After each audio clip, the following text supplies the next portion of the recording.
Attention deficiency hyperactivity disorder is a common condition among children.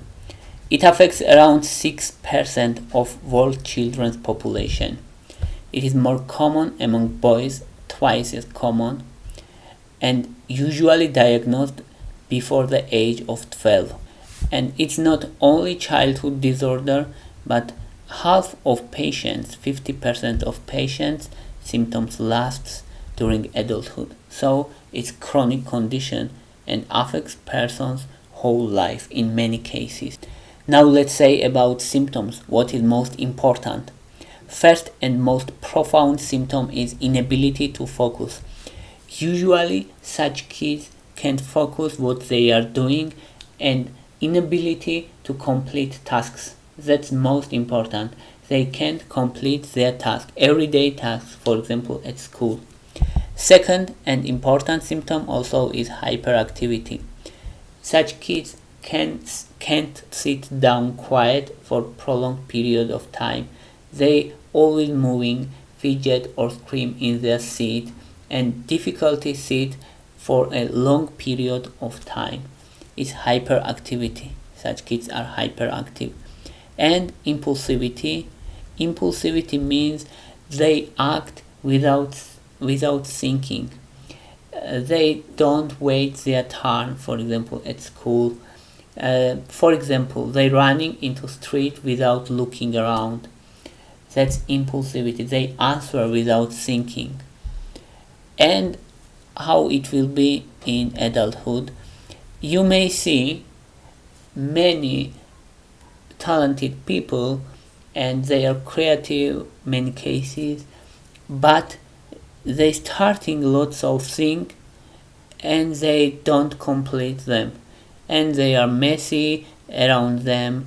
They are not well organized persons, and they starting projects but they can't finish all of them. They don't meet deadlines. This problem is adulthood of ADHD. Now let's say what is types and what is causes, diagnosis and treatment. We have three main types of ADHD. First is predominantly inattentive type. It means when symptoms is most profound symptom is inability to focus. It's inattentive type. Second is hyperactive type, and third type is combined of these both. Most common type is combination of these both.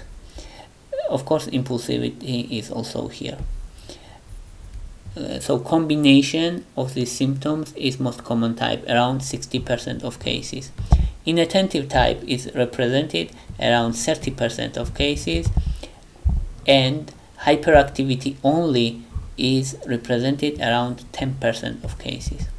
Now let's say what is diagnostic criteria. There is no blood test you can define or imaging test. You should define only based on patient history and symptoms. The symptoms should persist at least 6 months. Symptoms present before the age of 12. Symptoms evident into 2 or more settings.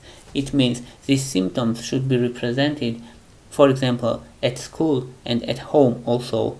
If person has such symptoms only at school, it's environmental, but if it's represented in 2 or more settings, it means that it can be ADHD. And symptoms should interfere with functioning.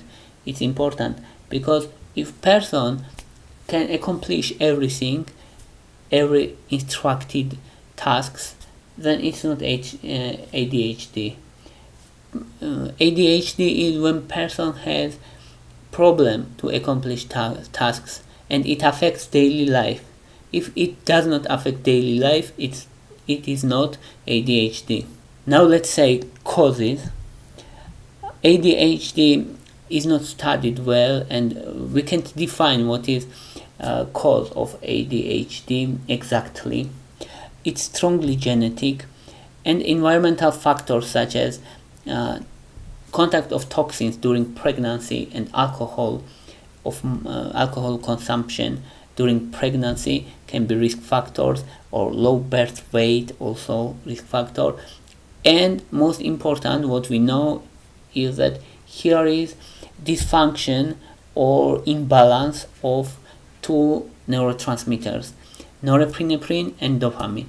And dopamine is which affects motivation and focus, and especially norepinephrine is responsible on focus and accomplishing tasks.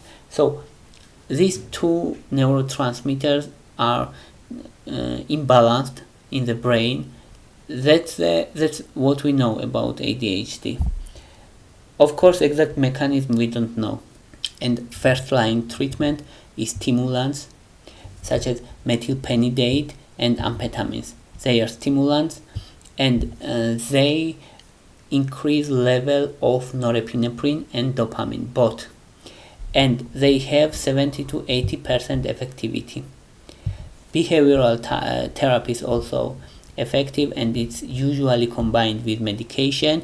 And among supplements, there is some evidences that omega-3 fatty acids have some effectivity, but more studies are needed to confirm these findings. And we should pay attention that these stimulants increase level of or inhibit reuptake of norepinephrine and dopamine, and increasing level of dopamine and norepinephrine is highly effective. And it also confirms this mechanism that we have some imbalance of these neurotransmitters. Now let's say about prognosis. What is prognosis?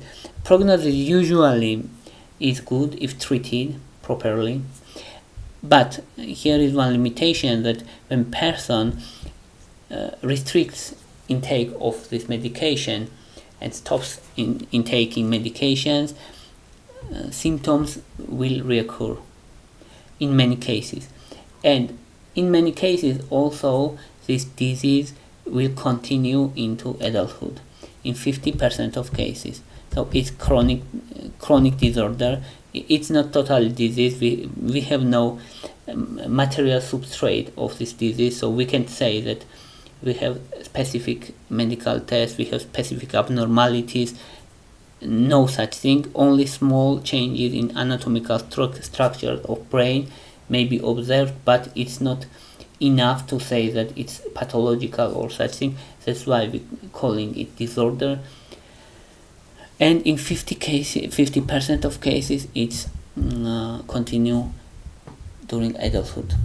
That's all I wanted to say. Thank you for your interest. Thank you for your watching. If you like my video, please thumbs up.